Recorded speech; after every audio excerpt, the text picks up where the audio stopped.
Hey guys, welcome back to my channel. If you guys are new here or if you're not, my name is Natalie and today I'm doing something that I've wanted to do for some time now, and that is sharing my entire art journey. This is something that I will be putting into a separate playlist on my YouTube channel. As you guys know, I have a lot of different playlists on my YouTube channel for different sections of my different types of content, I suppose, and this is going to be my art journey or just art in general. And today we're going to dive deeper into a little bit more about me and my art journey and the real story behind Art Famished.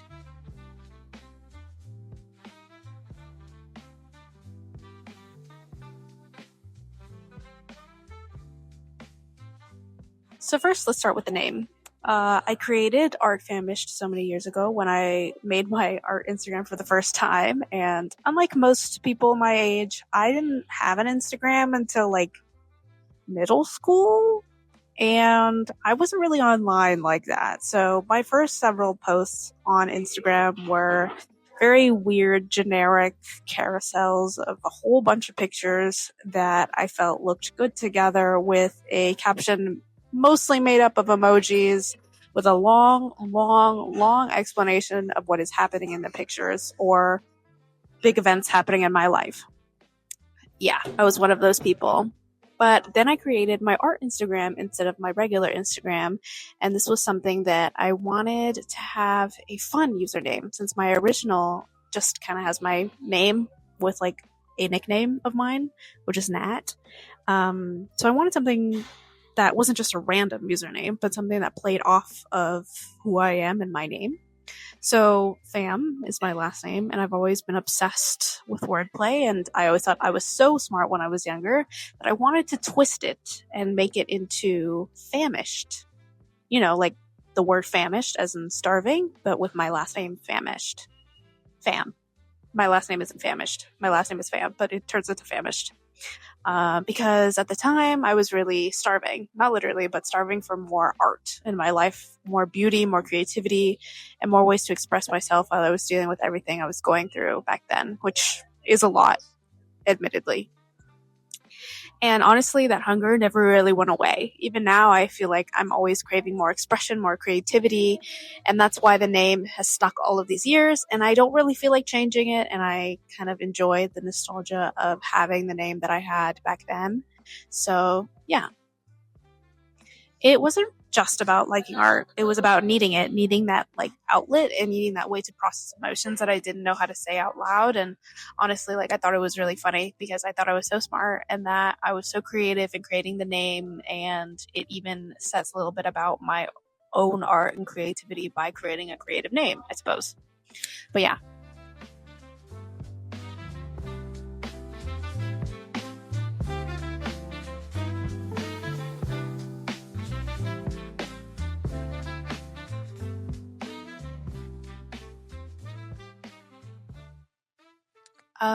My first real art experience wasn't even about me. It was honestly about someone else, and it was about watching and observing someone that I looked up to, like a sister, and that was not my sister.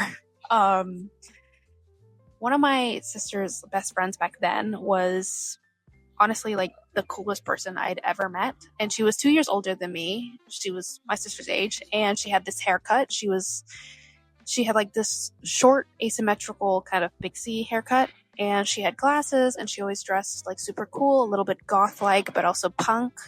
And to me that was like, wow, she looks so unique and so confident, and I was this quiet middle schooler who barely spoke, and honestly like really needed someone to be there for me and needed someone to look up to or find a sense of personality because I didn't really have a personality until way later. Looking back now, the whole situation is a bit layered. There are lots of different complicated layers to it, because my sister and this girl eventually stopped being friends because of some low-key controversial behavior on my sister's part, and also a kind of built-in homophobia that runs through my family. And at the time, I didn't see any of that. I didn't really know about any of that. I just respected my sister's decision because obviously she was my sister's friend. But as someone who later came to understand my own queerness and my own love of women. I realized that this friend that my sister had was someone that I looked up to because she felt so freeing, because she felt so gay. But yeah, I just, I don't know what else to say about that because it kind of is what it is. But yeah, I also realized who I was surrounded by in terms of my family. And it really broke my heart when my sister wasn't friends with this girl anymore because it really showed me who my sister and my mom were. I remember one day, going back to the original story, I walked into our study room at my house at the time, and my sister, she was buried in her schoolwork, and her friend was sitting in my spot, my seat.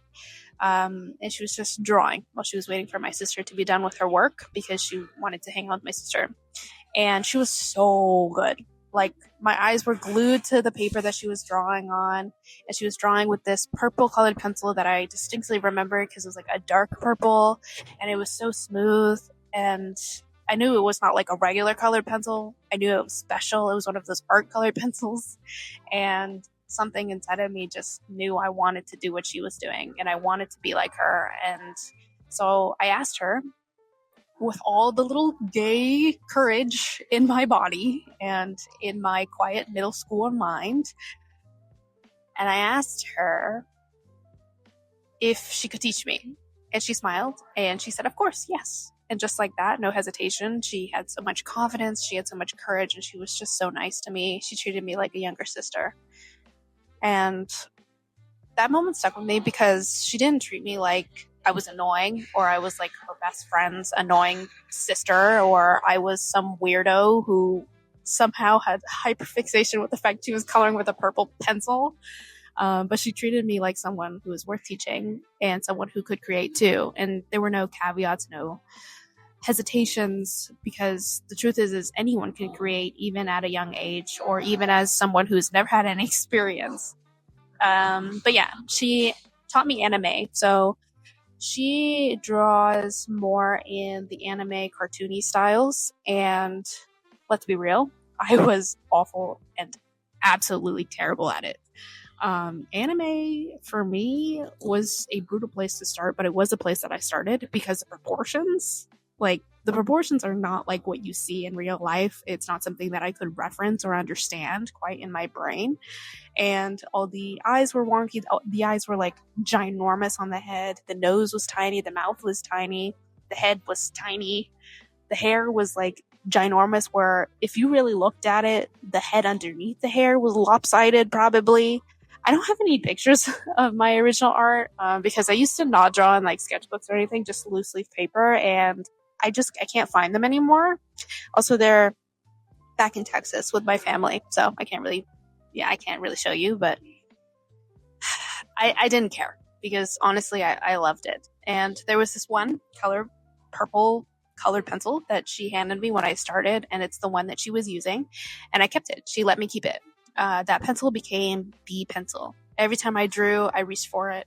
And every time I tried to draw again, I tried to do the anime style she taught me. I tried to get better at it. And it kind of felt like my little magical tool, if I'm being honest. Because even though it was a single colored pencil, not like a whole colored pencil kit, it was an artist colored pencil. And it felt so smooth. And it was a special colored pencil that was given to me.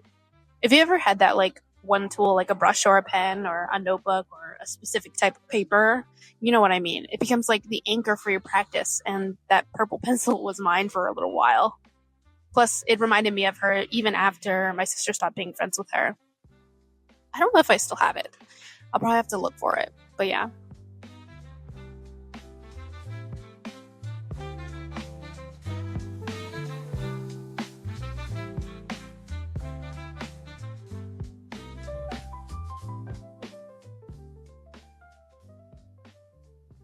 Not long after, my family gave me acrylic paints for Christmas, and that's when painting came into the picture. But painting was complicated because my dad found a passion for it too, and the way he expressed that passion was, let's just say, intense and unfair on a child. He was the type who would take over your project. Like, you'd be halfway through something or even just starting, and he would paint right over it and say, this is how it should have been done. And to him, that was quote unquote teaching. And every day he'd make me sit for hours for like a whole year or so, just watching YouTube painting tutorials while he was at work, drawing landscapes. Painting landscapes, Bob Ross videos, classical videos.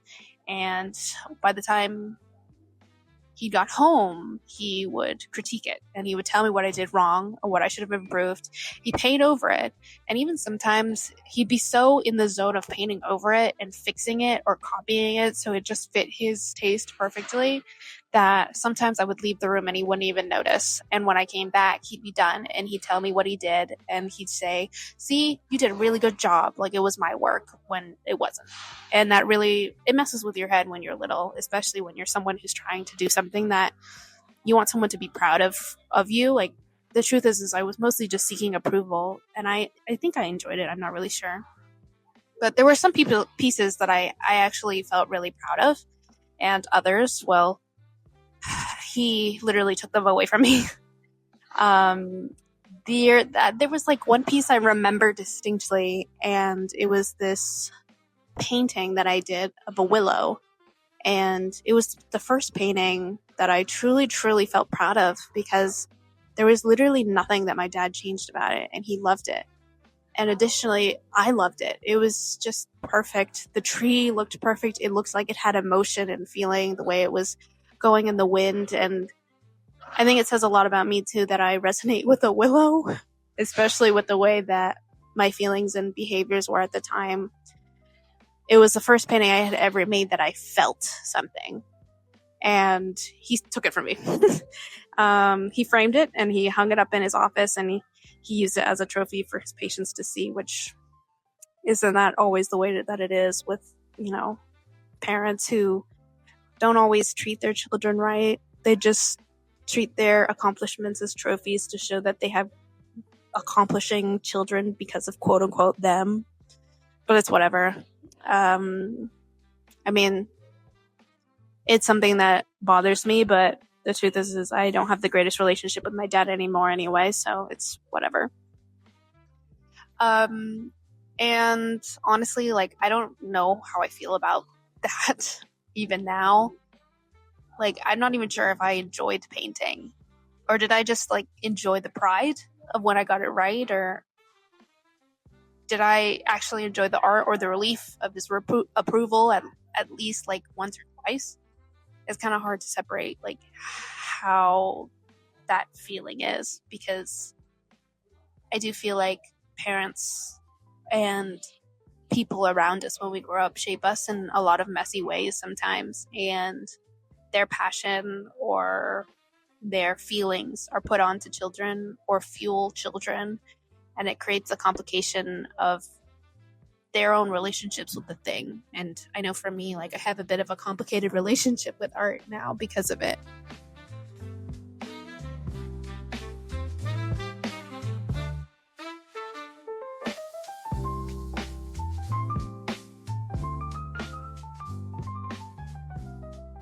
As I got older, art became more than just a skill. It became an escape. I was a quiet girl with a lot of emotions, and I didn't know how to voice them, or even if I could, so I would turn inward, and I would hyperfixate on things in order to escape the place that I was at. And I would hyperfixate on things like puzzles, on drawings, on projects, on paintings, etc. And even now, I still do that. Even now, I do it even when I'm just editing YouTube videos. I hyperfixate for hours. And when I was in that state, it was like I left the world. I'd sit down to draw, and hours would disappear, and my life would go past like a breeze. And I'd fall into this sort of hazy, dissociative place where nothing else mattered, and I couldn't see, feel, or hear anything else. And when I came out of it, I'd feel numb, sleepy, exhausted, but also lighter and less burdened by everything else in the world, because I was just so tired to feel anything else. So sometimes I ask myself, like, did I love art, or did I just love the escape that it gave me? And now that I've grown emotionally and mentally, I don't think there's anything wrong with coping the way that you cope. There is no need to be mean or backlash at the coping mechanisms that once defended you.